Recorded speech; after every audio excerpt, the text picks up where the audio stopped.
Selamat malam semuanya.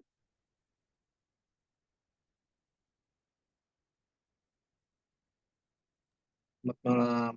Malam. Selamat malam. Izin untuk memulai presentasi ya teman-teman semua. Nama saya Elvi Sekar, NIM saya 220900037. Saya mahasiswa USNI Kampus B, Bekasi, ingin menjelaskan mengenai analisa saya tentang jurnal yang berjudul Analisis Kebijakan Pelestarian Damar di Kabupaten Pesisir Barat. Studi terhadap agenda setting damar sebagai usaha perlindungan dan peningkatan kesejahteraan petani.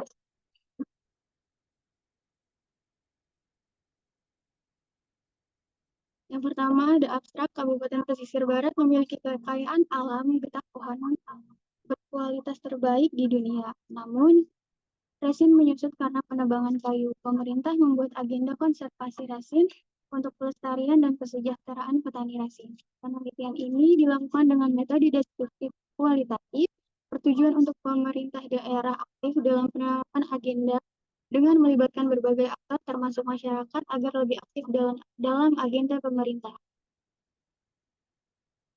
Selanjutnya, dahuluan, damar dari krui menjadi komoditas unggulan sampai diekspor ke dunia internasional.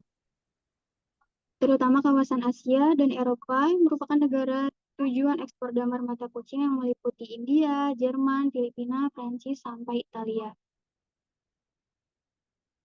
Rempong damar di pesisir barat adalah contoh keberhasilan sistem pengelolaan sumber daya hutan secara lestari oleh pemerintah setempat. Hal ini menunjukkan bahwa ekologi pohon damar sebagai sumber daya ekonomi utama telah dikuasai dengan baik. Isu keberlangsungan ekonomi pelaku konservasi rempong damar rentan akibat terus-menerus mengalami penurunan karena maraknya aksi ilegal logging. Dan pemerintah perlu membuat kebijakan terkait kesejahteraan petani damar dan lingkungan di Kabupaten Pesisir Barat. Selanjutnya, proses inisiasi pelestarian rempong damar dan kesejahteraan petani di Kabupaten Pesisir Barat berjalan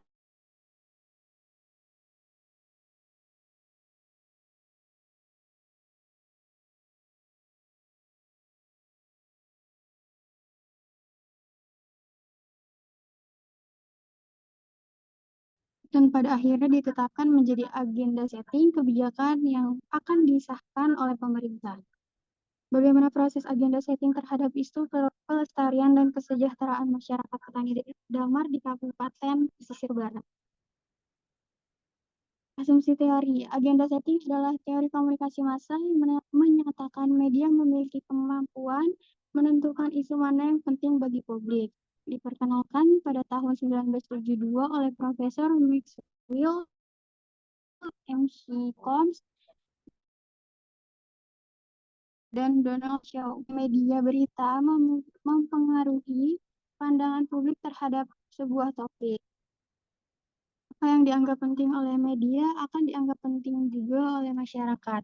Pada penelitian ini, menggunakan agenda setting kebijakan ketika agenda publik dan media.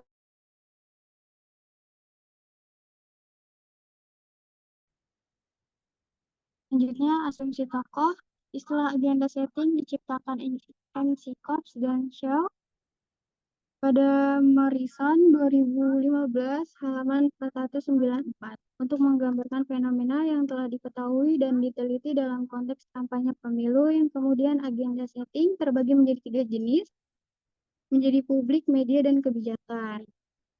Agenda setting publik yaitu ketika masyarakat menentukan agenda cerita mana yang dianggap penting. Selanjutnya, agenda setting media ketika media menentukan agenda cerita mana yang dianggap penting.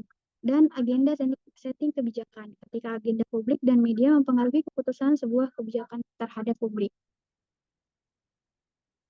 Selanjutnya, I.M. Griffin dari Morrison 2015 halaman 494 menyatakan bahwa MC Cox dan Donald Shaw meminjam istilah agenda setting dari Bernard Schouten 1963 melalui laporan penelitian tentang media massa. Metodologi penelitian ini menggunakan pendekatan kualitatif yang menghasilkan data deskriptif. Dan Tyler dalam Molyong 2005 halaman 4 mendefinisikan penelitian kualitatif sebagai penelitian yang menghasilkan kata-kata tertulis dari lisan dan orang-orang yang berperilaku yang dapat diamati. Pendekatan ini melibatkan individu atau organisasi yang menyoroti agenda setting isu kejahatan, petani damar, dan pelestarian repong damar untuk agenda kebijakan pemerintah Kabupaten Pesisir Barat. Melibatkan pemerintahan sampai masyarakat, meliputi tindakan pemerintah dan nilai-nilai yang terlibat dan terkandung di masyarakat setempat. Selanjutnya, paradigma. Paradigma penelitian kualitatif adalah penelitian yang menempatkan manusia sebagai sebuah objek penelitian. Menurut Molyong, 2012 halaman 50-51, paradigma penelitian kualitatif biasanya dikaitkan dengan penelitian kualitatif yang sifatnya deskriptif analitis, komparatif, menitik beratkan pada makna dan data yang diperoleh dapat melalui hasil pengamatan dan analisis dokumen. Paradigma ini memandang bahwa kenyataan itu hasil konstruksi atau bentukan dari manusia itu sendiri. Selanjutnya, hasil penelitian, peran pemerintah terhadap isu kebijakan yang dipilih benar-benar penting dan mempunyai dampak besar bagi masyarakat yang menggunakan kehidupannya sebagai petani damar juga menjadi keseimbangan hutan di Kabupaten Pesisir Barat. Proses agenda setting terkait pelestarian rempong damar berjalan lancar dan tidak ditemukan hambatan yang cukup berarti, tetapi juga memberikan corak dan warna pada proses selanjutnya karena peran pemerintah daerah yang aktif serta hasil kebijakan yang dipilih benar-benar dapat memecahkan masalah yang tumbuh di masyarakat, menghasilkan rumusan kebijakan yang tepat, karena proses agenda setting juga sesuai. Selanjutnya, penelitian ini mengakomodasikan nilai-nilai untuk kepentingan publik dengan kebijakan publik secara moral benar dan pantas.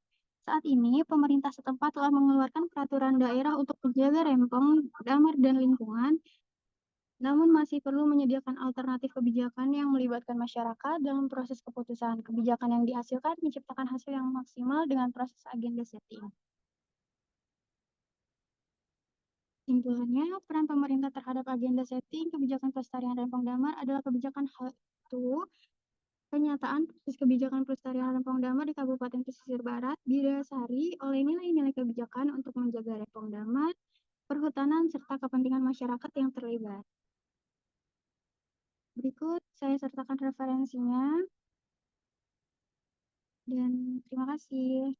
Selanjutnya dilanjutkan oleh teman saya, Mas Aldo. Silakan. Oke, terima kasih Elsie sudah mempresentasikan. Oke, dilanjut oleh Mas Aldo. Ntar saya stop screen dulu.